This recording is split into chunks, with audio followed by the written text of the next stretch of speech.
Hi, Life Coach Live. We're going to be talking with Joe, and Anthony's back from vacation, and Mhm. Brooke's here shortly. I think she may or may have to leave here No, with us. I'll You're stay. saying?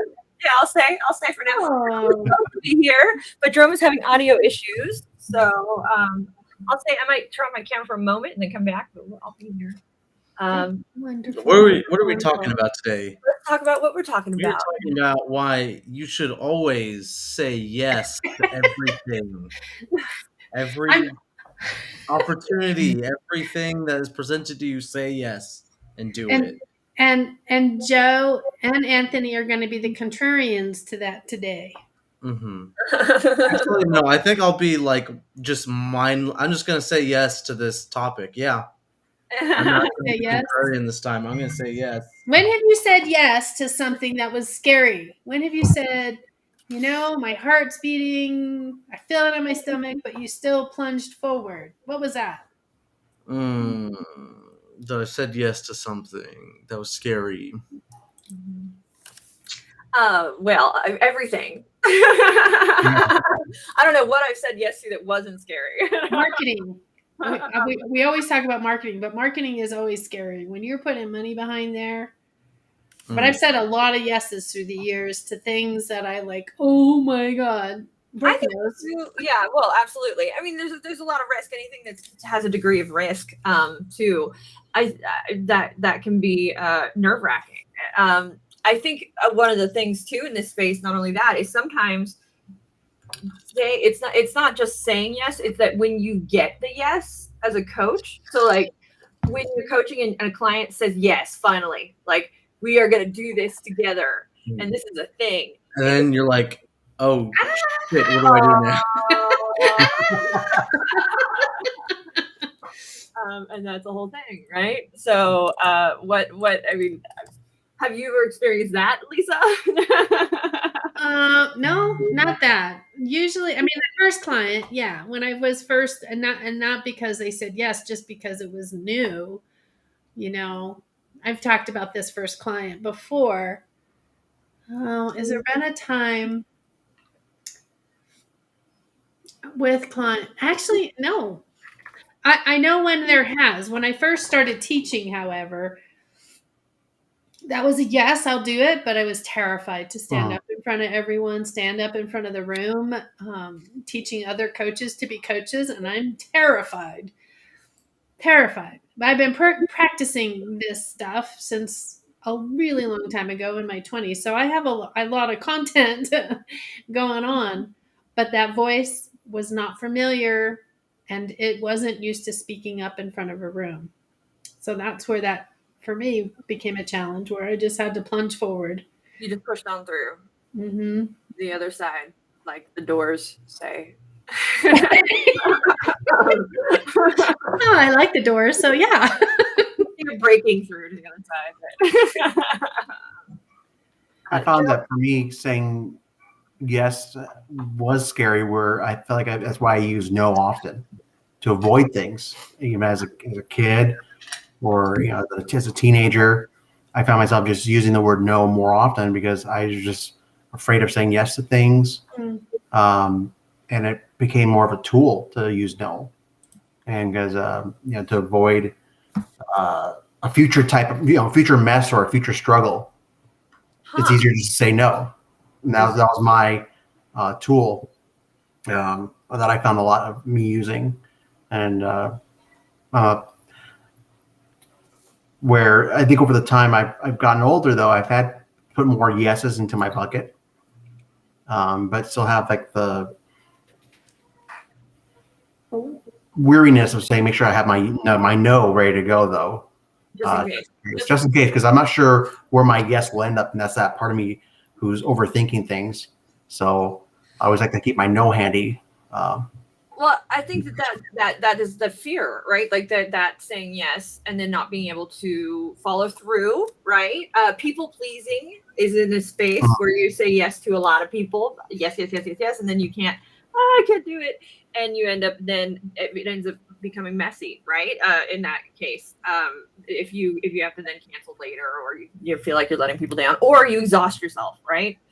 There's Or this also is perfect place for imposter syndrome to fly in too. what's that? What's that? I don't know. I wouldn't know. Yeah. But that's why where people get afraid to say yes, that imposter syndrome. That I'm not good enough to do it. I couldn't possibly. The other end of the spectrum is me. I've said yes. I'm just a yes person, and I'll figure it out later. Like Not that. But I think maybe I see the word yes as, in this situation, people are probably looking at yes as a blanket for all things, but I have to put them in compartments of what I'm going to say yes to. Obviously, being a parent, I'm not going to say yes to everything. How do you decide is my question. How do you decide which? Based on safety. For me, it's based on safety, or just the links of what's going to happen if I say yes to something. I think for me personally, I think it has to be, it can't be a blanket yes for everything in the world. You just can't say yes to everything. It's just, I don't know. I think you're leading yourself into a world where people, the boundaries are going to be broken, and people will take advantage of you and so forth, and walk all over you. So there has to be a balance, of it, where you can say yes to most things, but no is also a play as well. And I can't see myself saying yes to everything. Let's say if my kid grows up a little bit older here, I just can't see myself saying yes to every single thing. Because it has to be a lot. Because maybe my own experiences are the reason why I'm saying no. Do you mean everything that he asks you that he says if he goes, hey, can I do this? They just don't play on the stairs. You're gonna crack your head or something like that. Don't run here because you're gonna do this. Don't do that. Maybe don't is a variation of no. Don't do something.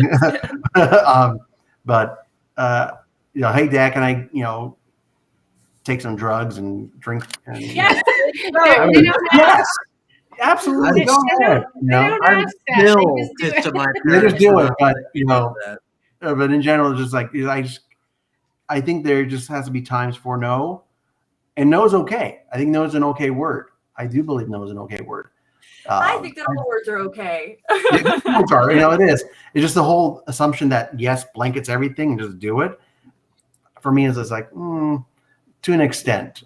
That's where we go. That's where we go with the yes, and we want to make sure you're safe. Does this appear to be a safe direction for you to go?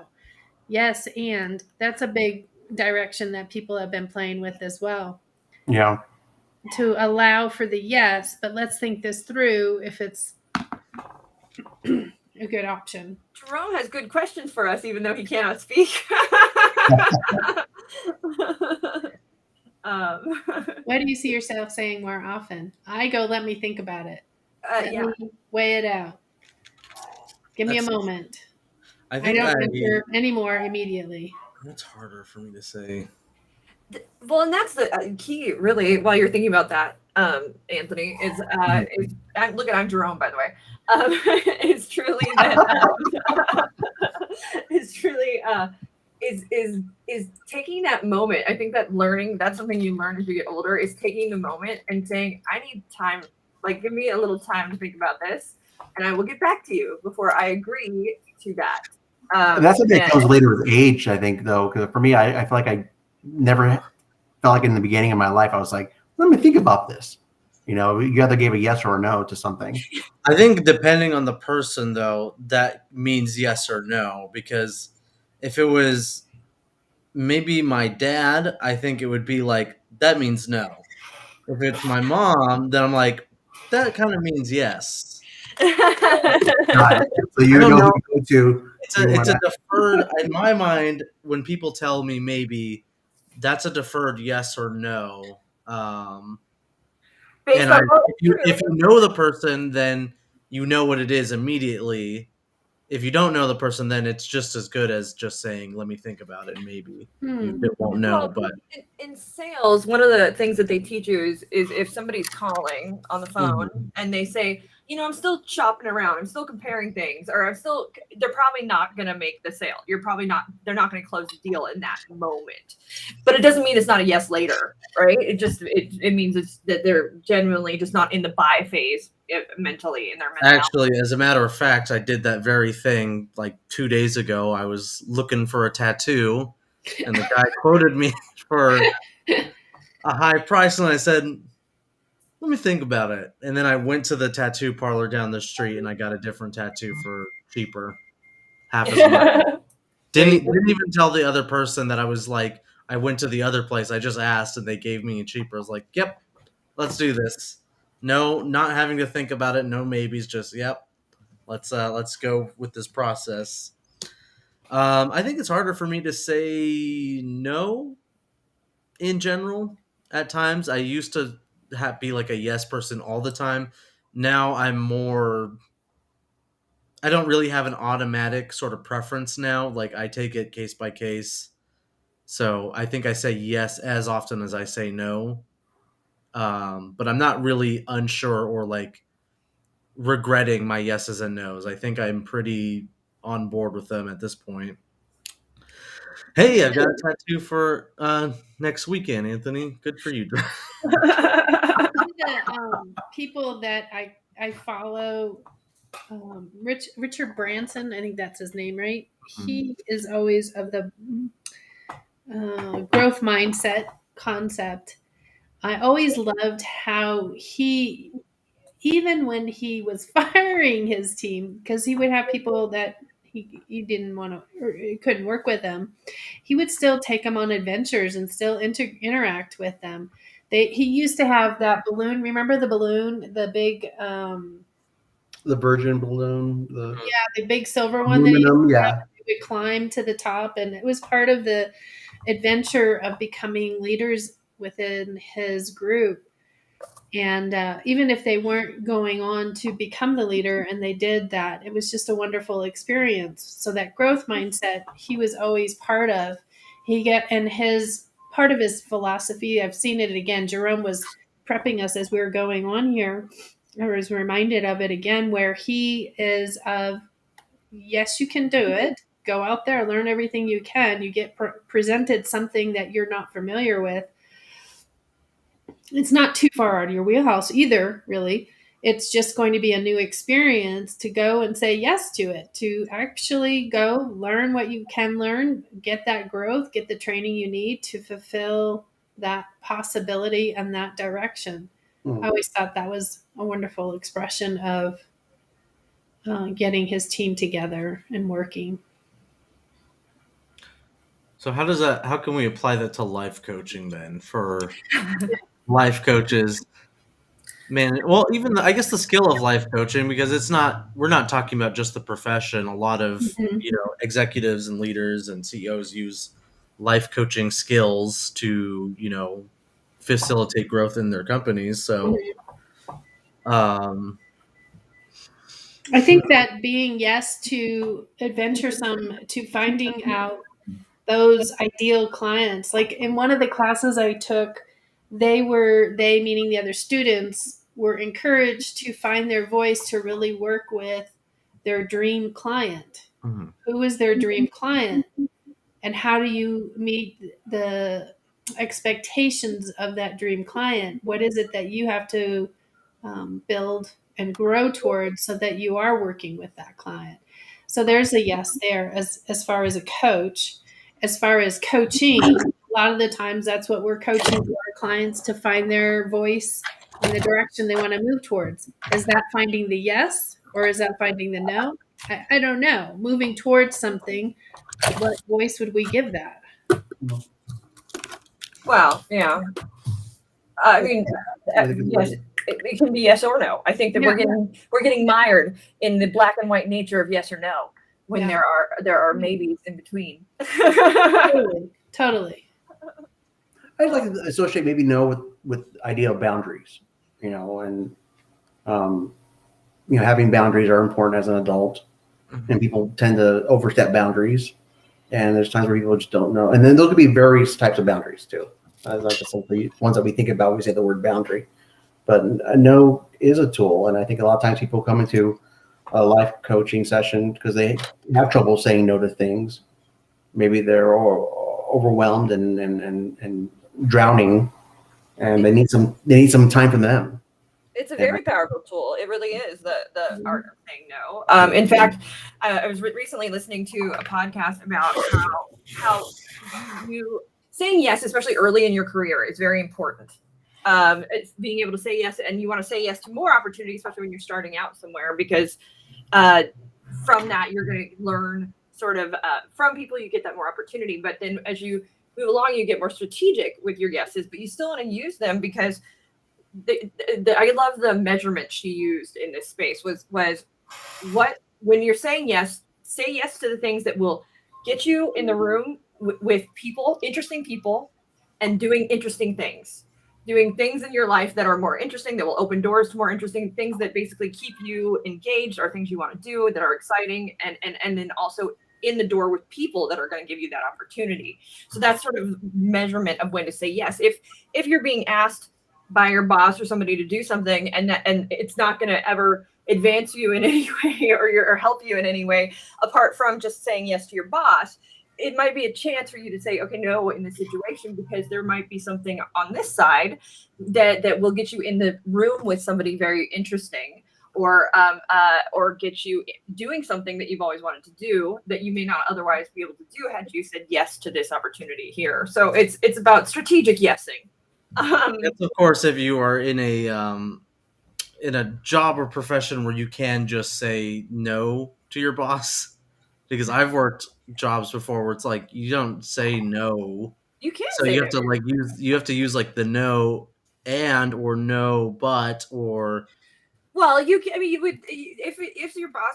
There are absolutely because there are times there's Peter policy. This thing exists in business where you get given things, then eventually you fall over. And we can blame that entirely on the organization or the boss, but also there is a responsibility for the employee at some point to go, hey, I have a lot on my plate and I don't think I can handle all that, or I'm going to need some help with that, and being unafraid to do that. It's almost if you're okay, I'll say yes, but I could use some assistance here, or I may fail along the way. Or if you are working a job and they are not like hearing you out, just punch them in the face. No. Say no and quit your job. Find a different job. Say no. Working there. Coach. That's become a life coach.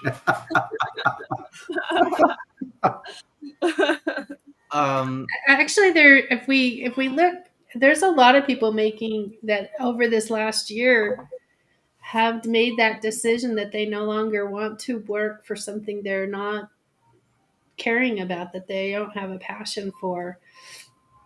And so finding that voice, I mean, it's all about finding voice, whether it's a yes or no or the in between. It's about finding your voice and recognizing, what works for you and what doesn't, simply put.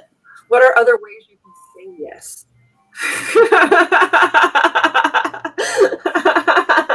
Other ways you can say yes. Absolutely.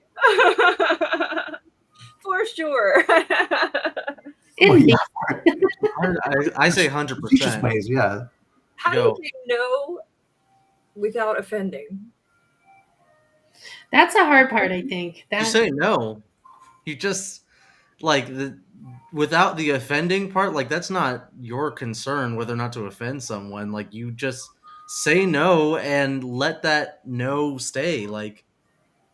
That worrying about offending somebody is probably a block for people pleasers. I don't mean the offending. I mean, there's a way to gracefully say no. You can say no and stay in your no without being insulting about it. I think one of the go-tos is give us an example of that, Brooke. No, screw off.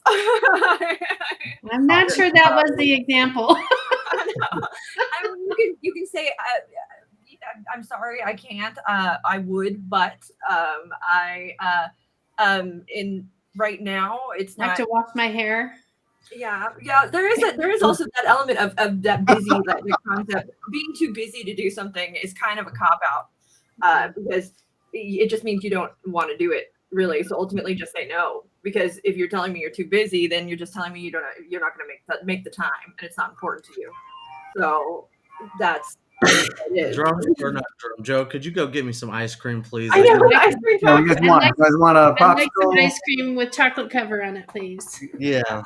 50, See, 50 there's bar. Joe. He's just going for the yes right there. As soon as I ask for ice cream, See, yes. I went whatever. sure thing. See, I need to work on that. No, I was kidding. Again, it sounds like to me again. It's just we want to try to please people, but I think but we also want to make sure that we're happy at the end of things. And I think there is ways to say no without being abrupt, and I think it comes down to just say no. But there's also do we have explanations after it? I can't, and the reason why is this. This is why I can't do this. That's a better way. You have to offer an explanation. I think so. You absolutely have to. You don't have to offer an apology. You don't have to offer an apology. I think you can No, offer an let me explanation. help your head there, Anthony. When you offer the explanation, it's a show of respect. It's a show of this is why, so I'm going to explain it so that you know that it's you're still important to whatever it is, and that I had this already scheduled. When you're just like, no, Too bad for you. I don't really care. Like that's what that says to me. Like immediately. Yeah, there is that movement that says you should not have to explain your answers, and then but I go. I believe you don't have to apologize. Like that's No, never apologize. But at least I think everyone deserves some explanation for something. But is there ever a good explanation? Is there? In my mind, I will rephrase it. Deserve some explanation about something.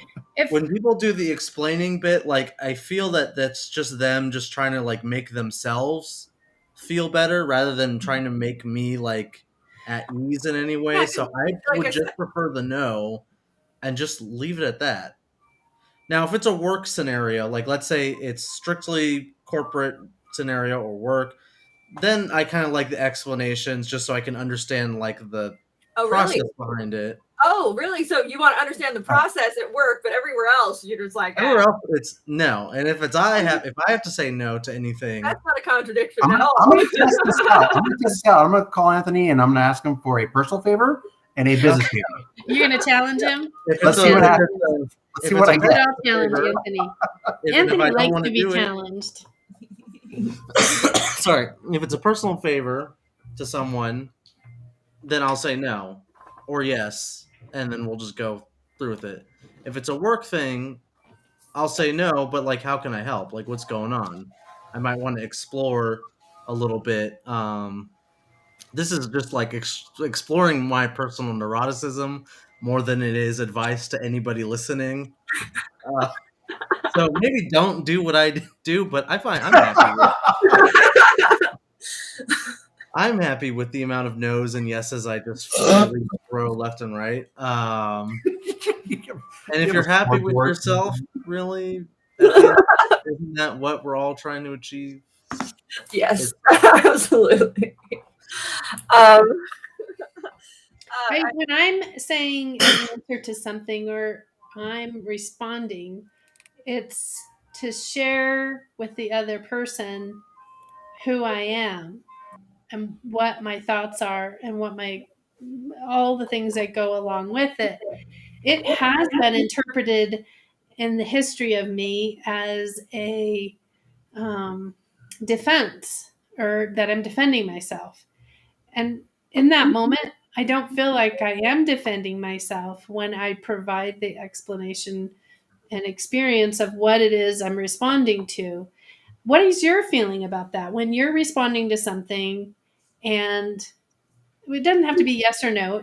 I know that's what our topic is, but you're responding to something and then you fill in with more details. Do you feel like that's defending yourself, or do you feel like that's providing additional explanation? It depends on the situation.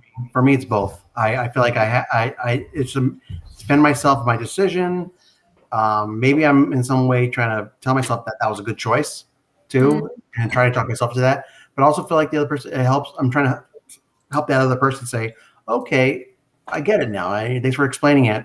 But that may not even be the response I'll get in the end. They may not even care about the 2 sentences that came out of my mouth after I said, "Oh, this is why." When did you ever only say 2 sentences? I'm just kidding. Wow. They- Where's that ice Sorry. cream? Sorry. But Just kidding. I do find that that I over explain myself too. I have a habit of Yeah. that. I've always had. My wife says you just say one word or 2 words or a sentence, but I have to go into it because I just feel like that explanation, that first part, maybe didn't do it. So I go into it, and sometimes I put my foot in my mouth quite a few times by over explaining too.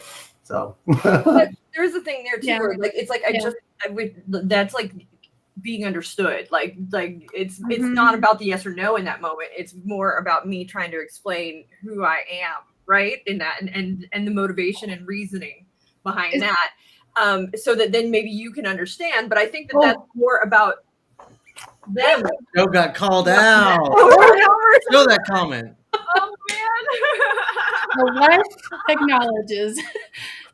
Is it us, do you think, trying to get understanding or compassion from the other person we're sharing whatever it is we're That's doing? what I mean. It's like I think you're trying to gain something from the other person that maybe they're not giving you. So you're trying to maybe it starts off as compassion, trying to get and then starts off as understanding, then compassion. It goes into a different flow every time. Maybe my intentions were great at the beginning, and then I am falling on my feet at times. I am trying to learn just to that could be hard for me too. Don't worry.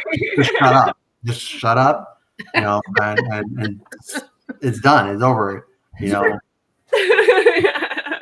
I'm like cautiously looking at the comments right now. It's like, but I'm admitting it. I'm saying it out loud. I'm owning my issues here of just. Is it that we're? Oh, she sent you a kiss. Is it that we're trying to get acceptance, not agreement, or does agreement have to be part of it? When you say agreement, what do you mean from them? Like, if you want them So if we're explaining which they are just deciding is a defense, but I'm coming from where I don't feel like I'm defending myself. I feel like I'm explaining what brought me to where I am. I think I know what you're talking about in this space where it's basically typically where you're not maybe agreeing or on the same page, right? Yeah. So you're trying to allow them to gain an understanding, right? Yeah. And then they're on the other side, they don't want to hear it even, right? It's like you're defending yourself or what have you, or in this space and being with somebody, I was dated the biggest, like, I would go in, he's gonna get it, and I'm gonna explain it through, and then it would get flipped around on me, and it was gaslighting all day, like to the nth degree, and it was madness. And it was so frustrating. And it was in that I finally learned, at least in that space, that any explanation it didn't matter at that point. It wasn't going to be heard. It wasn't going to be just as until everybody's in a space of, okay, I'm open to this discussion, and like I'm open and I'm open to seeing your side, because I think that the other party has to be in that space where they're willing to see outside of their own sort of decision, right? And be open to open to having that understanding. And I think that as long as we are trying to get them to understand before they're in that space, it's like talking to a brick wall, pretty much. True. Really. But we keep going because we so desperately just get it. But that's not, they're just not ready yet. It doesn't mean that they won't get there. It just means they're just not in that space. It's kind of interesting. It's definitely something we're talking about as a relationship thing, but it's every relationship, not just a significant other, but significant other. If we go there, even sometimes the partner that's on the receiving end of the information feels like if they acknowledge that they are agreeing with what that person is saying.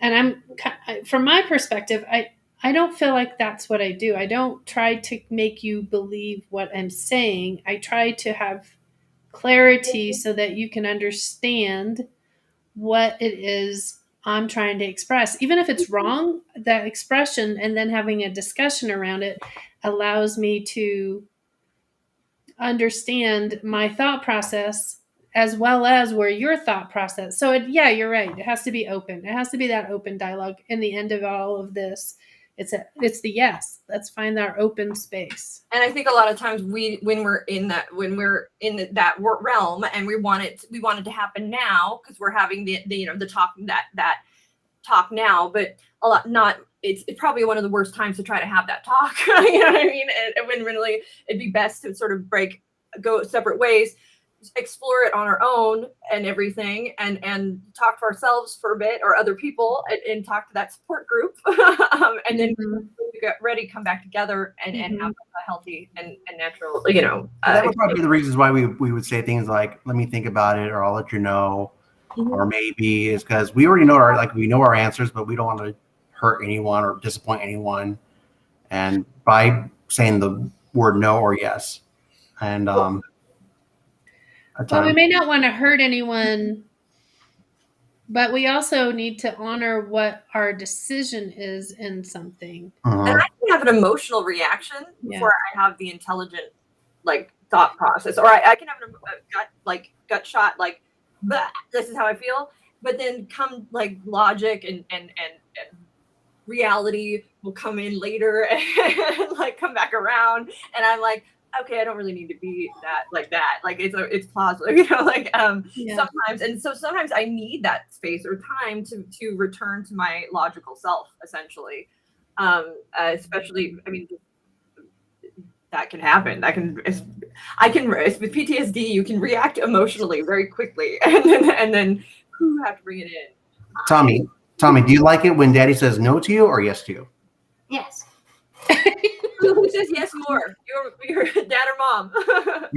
Who says no to you more, Daddy or Mommy? Who says no to you more, Mommy or Daddy? He's done. Both. Boo. That's the safe answer. Safe answer. See, he's already. That's his safe spot too. Nice. Speaking of safe answers, saying yes sometimes. Should you always say yes, even if it hurts someone's feelings and it's the truth? I guess the old cliche example is a wife saying "Does this dress make me look fat?" I think that we all have. That's just common sense. We don't have to be. There's a difference between being Well, it's more so. I'm asking about white lies. You don't have to lie. Saying no as a white lie acceptable? So how I would reframe it, I call it reframing. I probably won't answer it with that. We know what reframing means. I'm probably going to go, those green pants, I think really look good on you. I would see right through that. If I asked if I would be honest. Fat. I wouldn't say that you look fat. I would just say, maybe don't wear that. Wear that. That's always good. Not the best. It's probably, how do you feel? Do you feel comfortable? How do you feel? We got tummy baby. Dig it. How do you feel comfortable?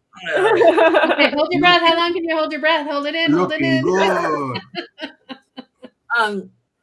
The other thing too. So I was going to ask, how do you get people to change their mind to go from no to yes or yes to no?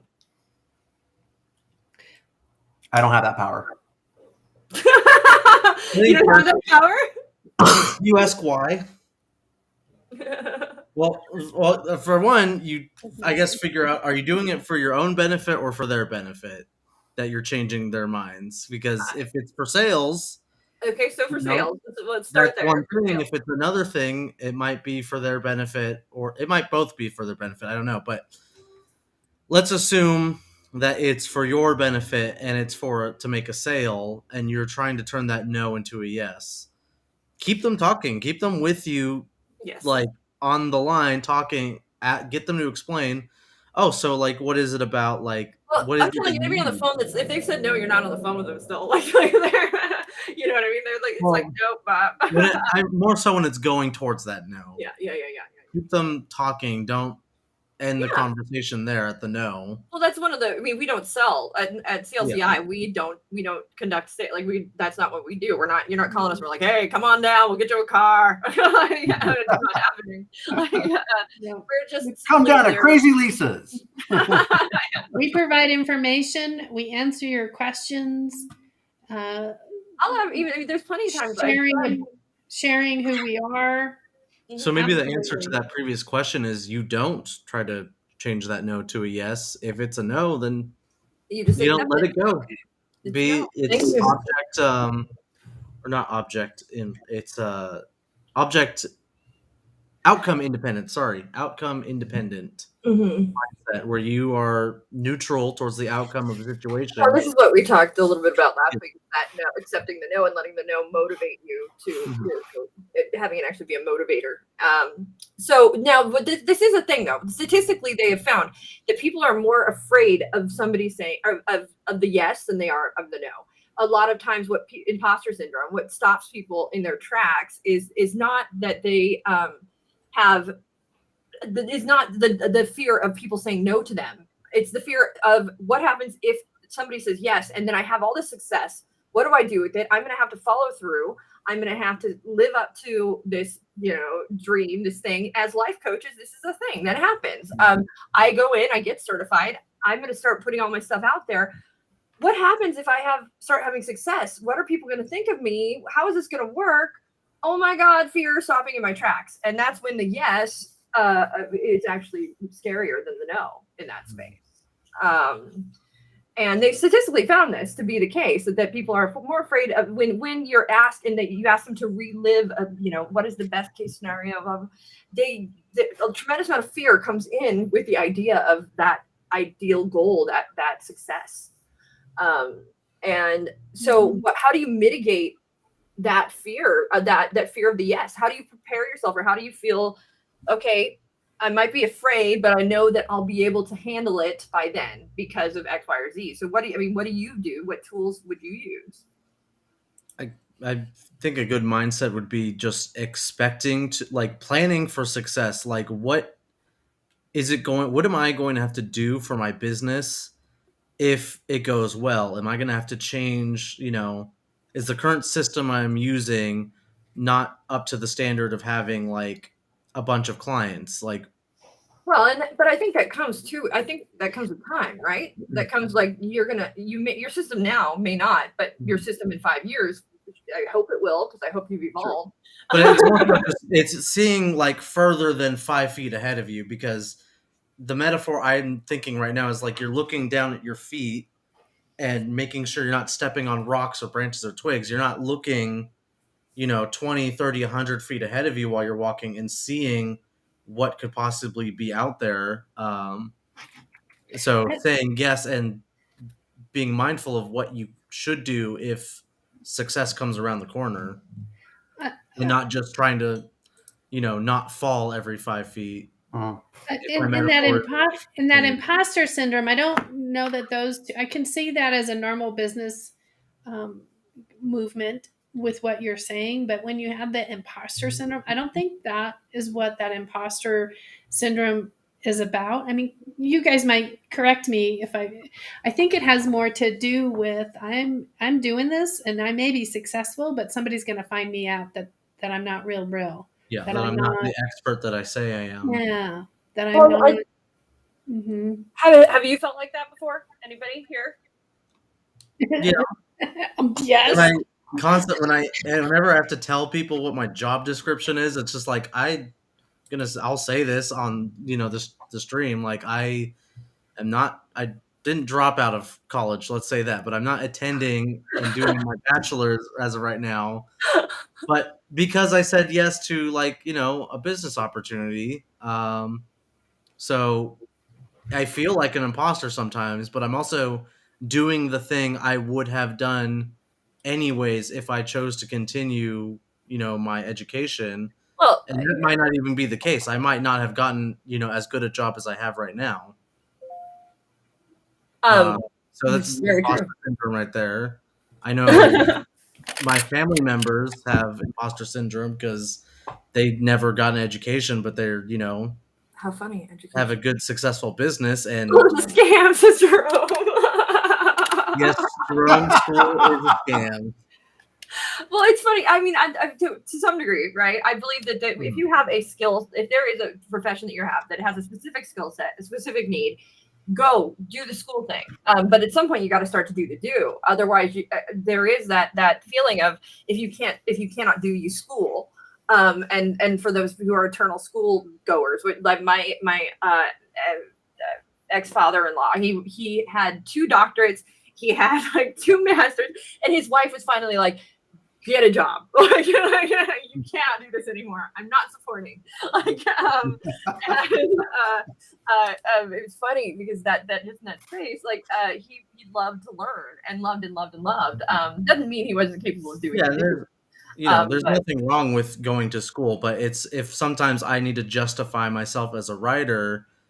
Why? I then I think compare it's so arbitrary. It was so funny. I was talking to my cousin and about this and how she's like, I want to be a writer, but I thought going to school for being a writer was kind of silly because really, I mean, I'm gonna write. Like I'm a writer. I will write, and that's just what's gonna happen. I would rather go to school to get an experience and get a life experience, or do something and get that, and then write about it. And then so the writing's gonna happen. Why do I go to school for that? And I was like, it's kind of brilliant. I don't think you need a doctorate in literature or writing to be a writer. Honestly. No.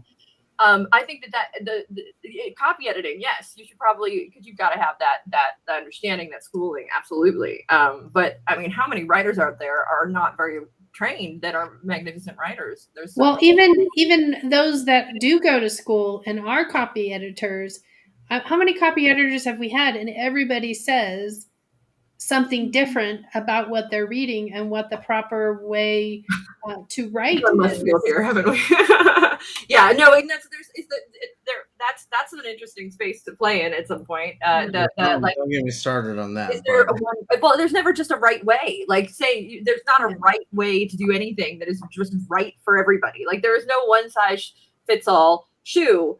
Truly, I've got one size fits all shoe rule: is be consistent. That's it. Be barefoot. Yes, No, the key to success is consistency. Honestly, that is truly the truth. I mean, with anything, it's you can't be erratic and not and expect people to trust you with anything in business. Quite honestly. Unless you can be radically consistent, you know. That's what I do. Yes. Do that consistently. Oh my goodness! I always used to say, I keep myself all over the map because then nobody expects anything. Like, they're just like, no, that's Brooke, it's normal. Like, and that becomes my consistency.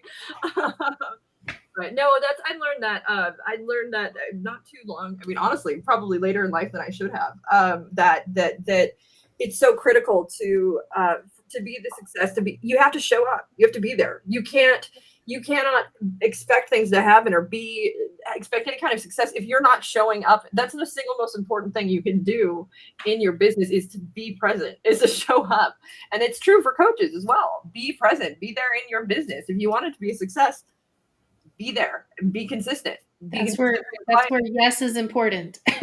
Oh, yes, it is very important there. Like, that's critical, is that yes. And that's when you'll start to having a structure, having hours, those are the kind of, like, you're build out a space in your business that you're comfortable saying yes, that this is my yes time, this is my no time. And it becomes much clearer. I think I know exactly when my office hours are, and outside of that, I'm not accepting meetings unless it's really important.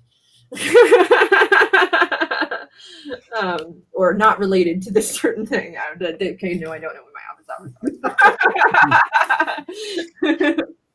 I noticed someone the other night at 2:00 in the morning was entering things. I didn't know those were offers. It was 1:00 my time. Thank you. Okay, whatever. It's 2:00 mine. And I sometimes can't sleep, so I work. Yeah. Yes. Okay, so saying yes. There was experiment. There's been several experiments. We even had that movie. What was that movie? You had to say yes? There's Yes Day and Yes Man. Yeah. and I think both always had like the same message at the end. You know, it's, there's repercussions. There are repercussions to saying yes a lot at the end, but there's also people who say I need to also recognize that maybe I overuse the word no in my life too. Mm-hmm. Maybe I overuse it, so I have to find a balance in my life to it, because I can see myself saying, you know, I think I do overuse no a lot, and maybe I need to say yes more often. But there's that part that gets afraid of saying yes, like, oh, I'm afraid of saying it though, because what if there's chaos, and what if I can't recover from it? And what if I really wish I had like this many people offering, like asking me to do things that I could. I don't have anything. If you ask me to do something outside of work, it's yes, because I have nothing else to do. I would say that. Yeah, she's a yes girl. Totally, she does yes up everything. Like yes, yes, yes. You know, let's rob a bank. Yes, let's do that. Yes. How are we gonna do it? Plan. Ask Brooke to do anything illegal, she will say yes. Actually, that is a space I'm very cautious in. Not just that space, but like the space of just making sure that what I'm doing is smart for. I was once a short-term thinker, so I was once a rebel without a cause. I believed that by bucking the system and going against the grain and breaking the rules.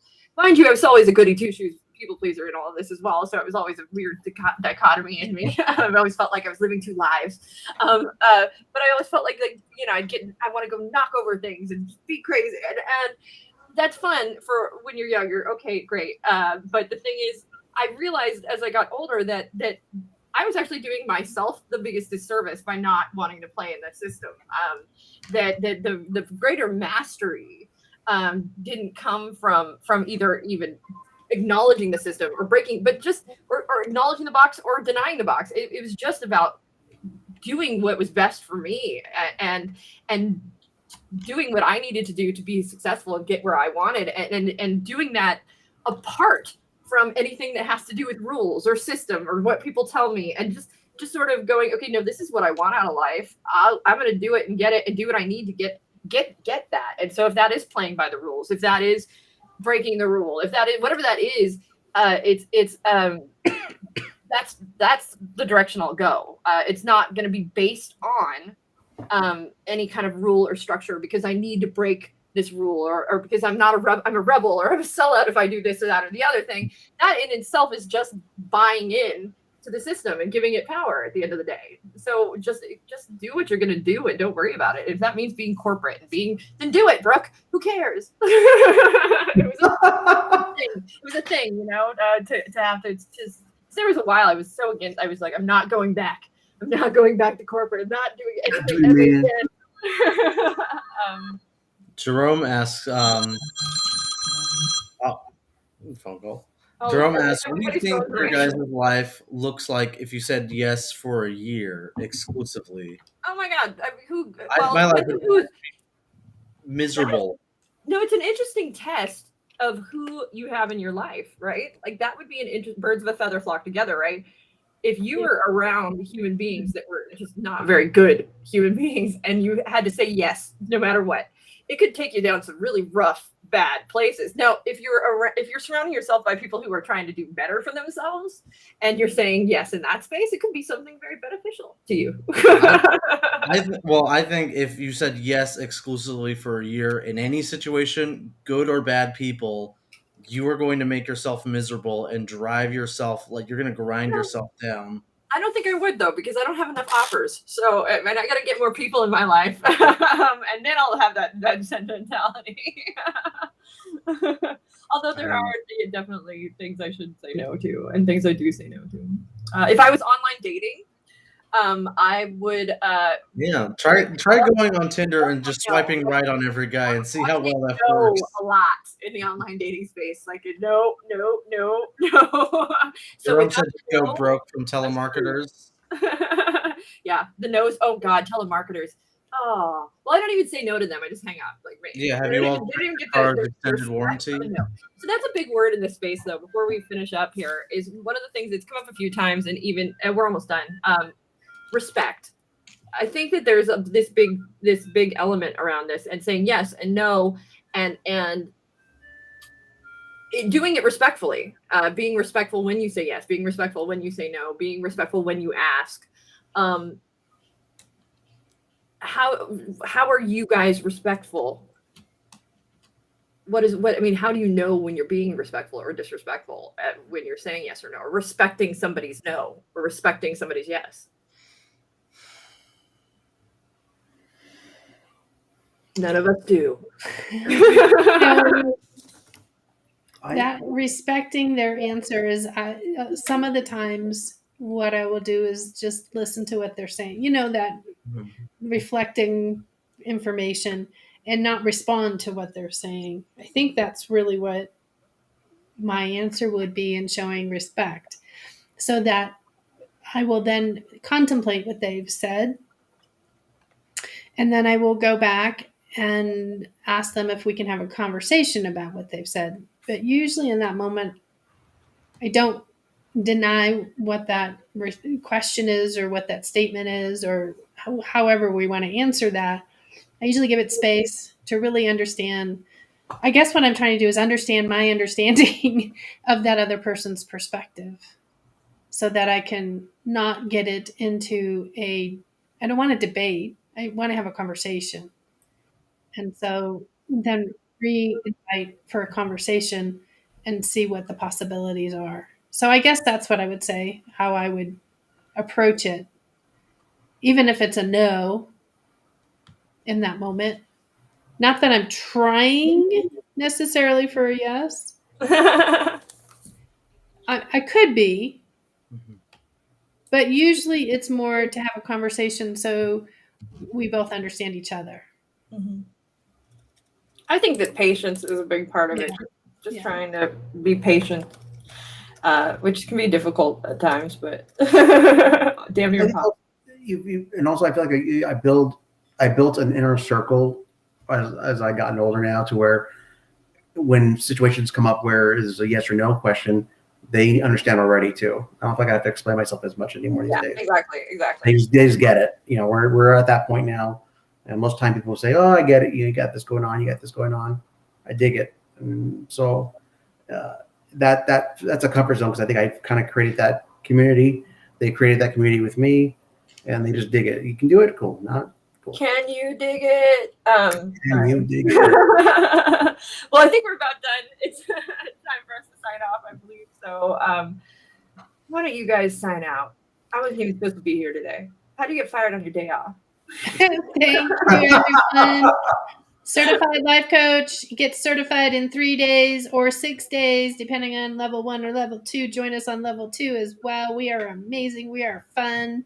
We are casual. We are not stuffed shirts. Well, maybe Joe is. I'm just kidding. Pick on Joe Day. Pick on Joe Day. Obviously.